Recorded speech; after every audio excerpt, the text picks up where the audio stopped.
Bob. Good to see you again. It's great by to see golly. you. Yeah. Seems to me we run into each other a lot at these mineral shows. I'm sure it's a coincidence. Yeah, well, I don't know about that.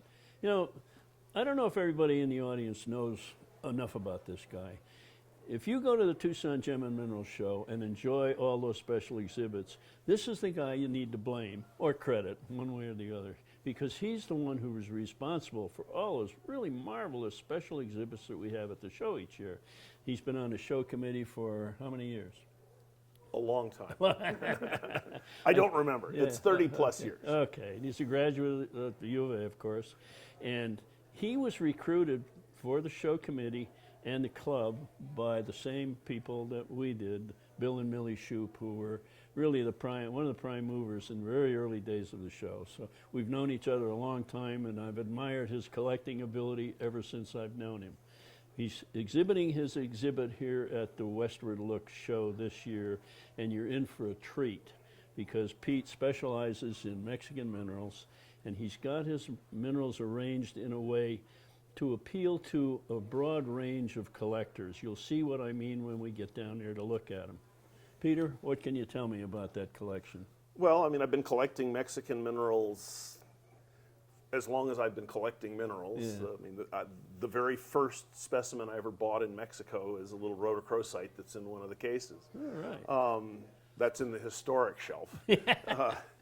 But it was about probably 15 years ago or so that I realized I couldn't do the whole world, but I had, because I work in Mexico in geology, I have access to mines in ways that I don't worldwide. So decided to focus on Mexico. And normally as a geologist, I organize things based on the ore deposit. So Santa Eulalia has cases, Ojuela has cases, Milpillas has cases, that sort of thing. Which is a nice way to do it, really. Well, and I'm even more nerdy than that. I put the oxides at the top and the sulfides at the bottom, which reflects where things are in the earth. But I decided to, because I'm also fascinated by collecting philosophies, that different people have different ways of organizing things. Right. And what I've seen with a lot of collector friends over the years is that sometimes doing things differently, and in other words, instead of putting everything from Santa Eulalia in one case, take all the fluorites you have from Mexico and put them in one place, or all the hemimorphites, or whatever it happens to be, and just try different ways of organizing things. And sometimes you realize, you know, I really have collections within the collection, and it's like that Johnny Crow's Garden book where you're looking into the mirror and it just, the same thing just keeps on going and going and going.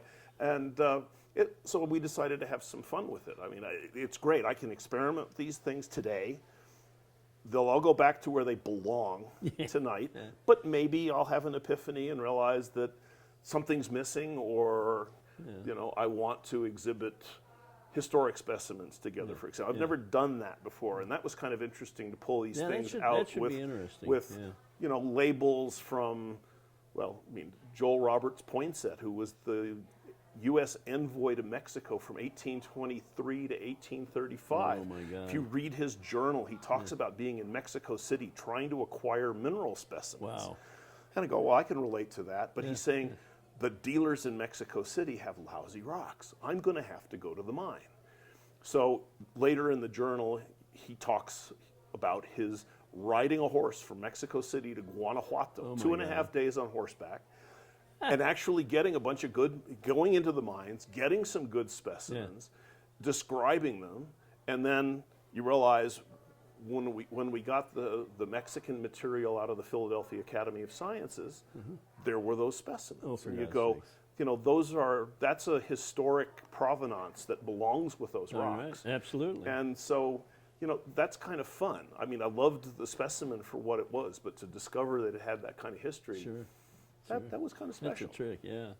You got any more trips to Mexico? Well, I know you got some work going on down there, don't you, in Mexico? We're building what will be one of the world's biggest silver mines in Fresnillo, and with any luck, some nice specimens will come out. Let's hope so. Some beautiful things have come out of Fresnillo in the last not very many years. That you know, even though most of the stuff goes to the crushers, every once in a while something gets out in a lunchbox or somebody's back pocket, and You know, that's how they get out. Sure. In a number of the mining districts in Mexico, there's a very long-term sort of culture of mineral specimen Yeah, marketing. I mean, yeah. you've been going down to Mexico Sure, for years. There's sure.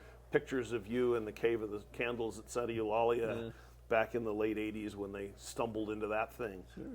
And, you know, so you go to Santa Eulalia, you go to Mapimi, you go to San Luis Potosi, and there are people who, you know, actively buy from the miners. Well, it was always the miners' way of making the extra money. I mean, Right, and the best place to get the rocks was from the bartenders.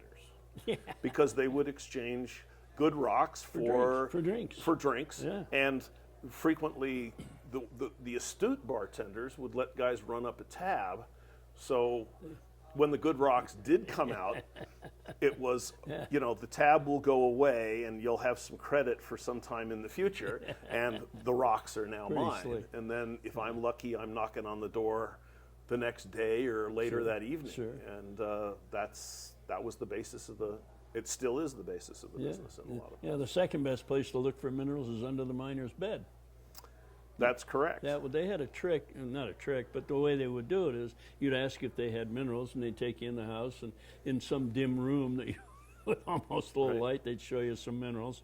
And if you said, oh, well, yeah, okay, these are okay, but what have you got under the bed? Then you began to see the really good stuff. Yeah. Well, Ed Huskinson taught me an interesting trick years ago that he developed when he was working down there. That when he was convinced that they were just showing him the relatively low quality stuff, he'd select a rock and, you know, how much is this? And $10. And he'd go, $10. Smashes it on the floor and says, this is junk, bring me the good stuff. Oh, wow. And they'd all go back like this, Well, sure. and then the good stuff would come out from under the bed. And I don't think he ever had to pay the $10 for the specimen he smashed. But to this day, 30 years later, there's still people, you know that crazy guy? And they remember him and they respected him and they saved stuff for him. I wondered if they wouldn't allow him not to handle the good stuff for fear he'd throw it on the ground. Well, once they established the price, then, you know, you break it, you bought it. Yeah, right. What's your favorite mine down there? Do you have one? Besides I think your that's own, I think that's fairly obvious. Santa Eulalia. Yeah. And, you know, my labor of love for 30 some odd years has just been published in Mineralogical Record, the story of the history and the mines and the minerals of Santa Eulalia. So, I mean, I did my doctorate there. I've explored there for years. So that's easily my favorite. Wasn't the first Santa Eulalia specimen you got a rhodochrosite? Yes. Is that in the display? That's in the display. Yep, Okay. just a little thing. Yeah. But that's when I realized that you could actually do something with mineral specimens, because I was a starving grad student at the time. I had no money. Yeah. Some friends of mine who'd been buying minerals there for years took me out to Santa Eulalia one afternoon. We were down there. I was a volcanology student at the time, and so we went out just to see what was available. And these guys, the bartender, was selling these little shoe boxes full of specimens. And, you know, he started off asking $10 a piece for them, which was, I had $12 to my name. And the guys I was with were trying to bargain for individual specimens out of these boxes, and he didn't want to break the boxes. Okay. And I didn't speak any Spanish at the time, but I could read body language pretty clearly, and they kept offering him a little more for an individual specimen. He kept asking for a little less for the box. And finally, they just gave up. They said, we can't deal with this guy. Yeah. And I said, this is, you know, as we're walking out, I said, you're serious. This isn't just a ploy to see if he'll call you back and say, yes, I'll take your offer. They said, no, we've given up on this guy. And so I went back, drew my finger just in a circle around these 3 shoe boxes and said, $12. Yeah. And, you know, $12. And he went, sure. So, you know, they were offering $4 a piece for 3 rocks. Yeah. I got all 3 boxes For the same price. A month later, Ed Huskinson shows up for grad school at UT Austin. He says he was the curator for the Barron collection, brought in to replace Pete Keller. And he said, you know, they're sending me out to the Tucson show next week. Do you want to go? And I said, sure. Yeah. What's the Tucson show? And I walked around Tucson with eyes like dinner plates and looked at those things and went, I got those in Mexico for $12, and I could put two and two together, and paid for my paid for my master's thesis, paid for my doctorate eventually with minerals, and kept the best things for me. Good for you. Yeah, you can see that in your display. That's wonderful. When we were looking at your minerals, you mentioned several things that had what I call really important and joyful history to them. For instance, you've got a specimen that's in a perky box. Yep. Well, a lot of people don't know what this perky box business is all about. Who the heck is Perky? Tell me about that. Well, Willard Perkin was in his day a well-known mineral dealer, and sometime in the early 1950s, in the course of his day job, he ran across these funny little plastic boxes that were being manufactured. Early 50s, plastic was just sort of really coming into its own. Right. And he recognized that there were these people who were manufacturing these little boxes that you put things in that had a little lid that folded off the top of them. And some of them were black and some of them were clear.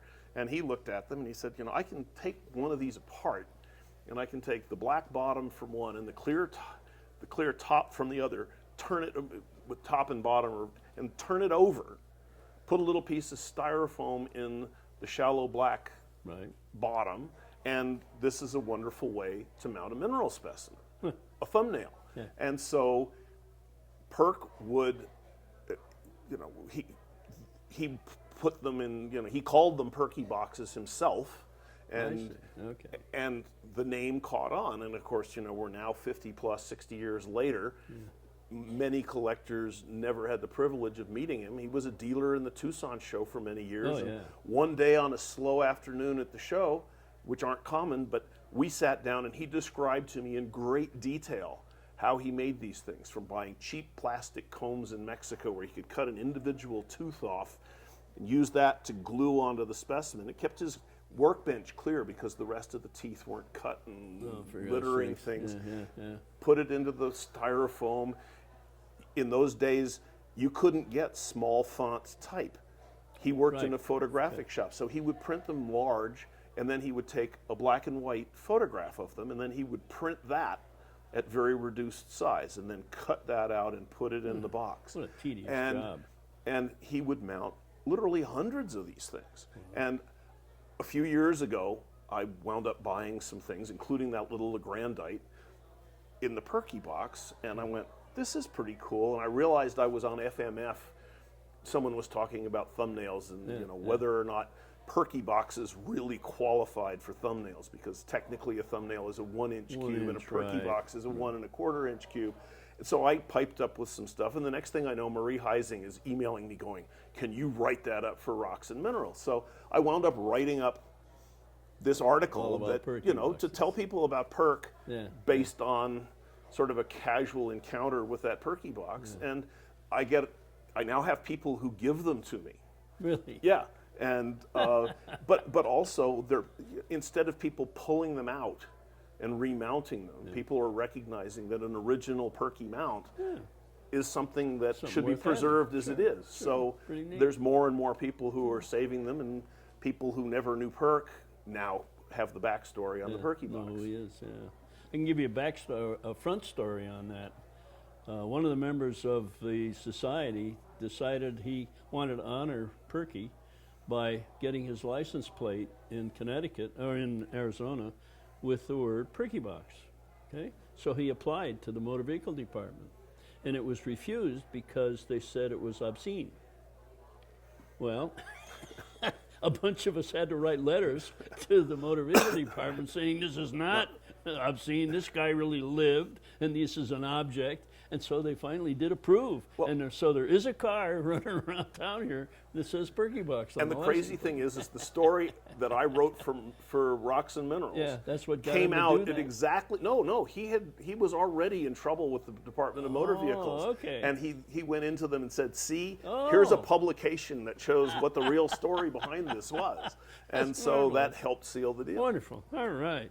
And that's one of the great things about our hobby, is that you can go off into these branches of the hobby that really have nothing to do with the mineral per se, and yet it's so fascinating to know where it came from, who had it, who's handled it. All the history of it is a very important part of every mineral, and provenance should be something preserved for every specimen.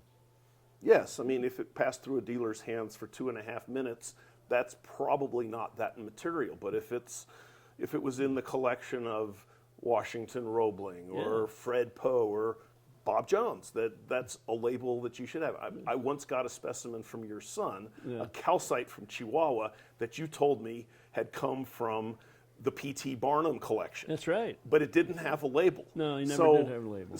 So if I really believed that, Barnum would be very happy because you preserved his rock. Well, no, but I mean, just even passing on that story was perfect Barnum kind of thing because he would have told you anything if it got you to buy the rock. Yeah. So no, this was after I got those after he died. A friend of mine had P.T. Barnum posters, and he traded those for Barnum's collection at the P.T. Barnum Museum in Bridgeport, Connecticut. That's how I ended up with it. So it's a real story. Yeah. I still have the specimen. All right. Yeah, you mentioned someone else, a specimen that you have, Walt Lindstrom, who was a dealer at the early Tucson shows. Yeah. And that's the kind of thing that it really needs to be preserved, and there's much more to a mineral specimen than just the specimen itself. Well, we're all sort of stewards of these things for things that actually have potential to. They've lived for millions of years. If we're careful with them, they'll live for millions more. Sure. So we humans living, or maybe collecting even, for only 20, 30, 40 years of our adult life, that's a drop in the bucket compared to the life of that specimen. So, it's important that those things travel with the specimens. Everybody tends to look through the wrong end of the telescope when they're looking into the past, and all of those wonderful things that came out in the past somehow get compressed in time, and it's like 20, 30, 40 years ago, take your pick, I could drive down to Mexico and fill it up with San Pedro Corralitos Mimetites, Los Lamentos Wolfenite, wonderful adamites from Ojuela, and hemimorphites and calcites and rhodochrosites from Santa Eulalia. And you realize those were actually individual finds spaced out over a number of years. And people tend to think, well, that was the heyday and it's over now. Yeah. But it's not. These things continue to come out. New mines go online. There's a wonderful mine in Oaxaca that's producing spectacular pyrargyrites. Really? Most of them are badly damaged. But sooner or later, somebody's going to realize if they take care of it, they're going to make a lot more money off of it. Sure. Peter, it has been an absolute thrill, really. As always, Bob, a pleasure. So long, and yet I learned a lot. Well, thank you. Learned a lot from you. Thank you.